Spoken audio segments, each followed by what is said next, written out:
Kung si Vice President Sara Duterte, handa raw harapin ang impeachment trial laban sa kanya at sinabi pang gusto niya raw ng bloodbath, ang ilan po mga senator-elect naman naniniwalang dapat manaig ang pagpapakita ng matibay na ebidensya. Nakatutok si Jonathan Andal. Pagkaproklama kahapon kay re-election ni Senator Amy Marcos, sinabi niyang hindi muna siya magkokomento sa impeachment ng kaalyado niyang si Vice President Sara Duterte. Hanggang talagang magkaroon ng mga katibayan na makakapagkumbinsi sa atin, hindi naman maaaring magsalita. Pero sa isang pahayag sa social media, sinabi niyang panahon na para ibasura ang impeachment laban sa bise. Sinabi raw kasi ni Navotas Representative Toby Tiangco, campaign manager ng Alyansa para sa Bagong Pilipinas ng administrasyon, na nasuhulan ang ilang kongresista kaya nagpirmahan noon para ma-impeach si Duterte. Handa raw ang kapatid ng Pangulo na dumulog sa Korte Suprema tungkol dito kung may tetestigo. Sa panayam ng DZBB kay Tiangco, sinisi niya ang impeachment kaya natalo ang ilang kandidato ng Alyansa lalo na sa Mindanao.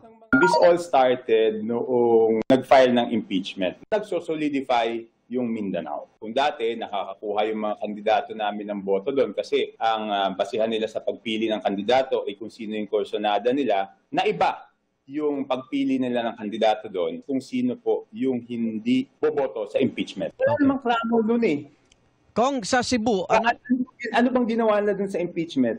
Di ba? Nagsalita na yung mga in-interview na napilitan lang po kami mapumima sa impeachment kasi po iipitin yung pondo namin. So, itinanggihan ng liderato ng Kamara. No one was coerced, no one was, how do you say it, asked to sign. You know, everybody signed the impeachment based on their own volition. Kinontra rin ni Deputy Majority Leader Judas Sidre si Tiangco. Nanalo nga raw sa eleksyon ang 100 sa 115 district representatives na pumirma sa impeachment, kasama ang 36 sa 44 na kongresistang mula Mindanao. Si Sagip Party List Representative at Senator-elect Rodante Marcoleta, natatayong Senator Judge, sinabing mali ang basihan ng impeachment. Nakita ko kasi kung paano nila inilatag. Mali ang batayan, mali ang proseso. Pagdebatihan muna natin kung talagang kinakailangan matuloy o hindi. Hindi pumirma si Marcoleta sa impeachment, maging ang dalawa pang senators-elect na sina Las Piñas Representative Camille Villar at ACT-CIS Representative Erwin Tulfo. Mahirap po kasi magsalita eh. No, wala po ako nakikita ng dokumento eh.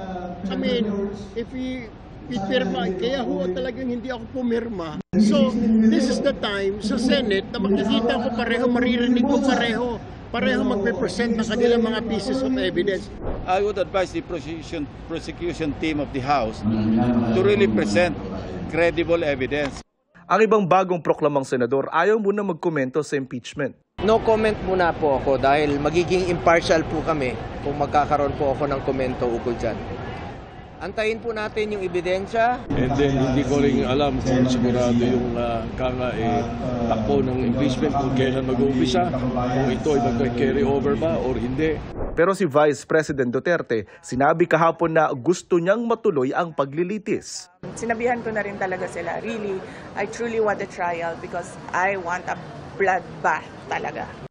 Sagot ng isang kongresistang tatayong prosecutor sa impeachment, hindi kailangan maging bloodbath dahil gusto nating malinaw lang ang pagkakalatag ng ebidensya. 16 na boto ang kailangan para makonvict ang bise, 9 naman para ma-acquit. Base sa komposisyon ngayon ng mga tatayong senator judge, 7 na ang markadong kaalyado ng mga Duterte. Obligasyon na lang namin na mailatag ng malinaw ang ebidensya para sakaling ang kanilang konsyensya, mababalansin nila sa kanilang isip na dapat nga ba ma-convict o dapat ma-acquit. Para sa GMA Integrated News, Jonathan Andal, nakatutok, 24 oras.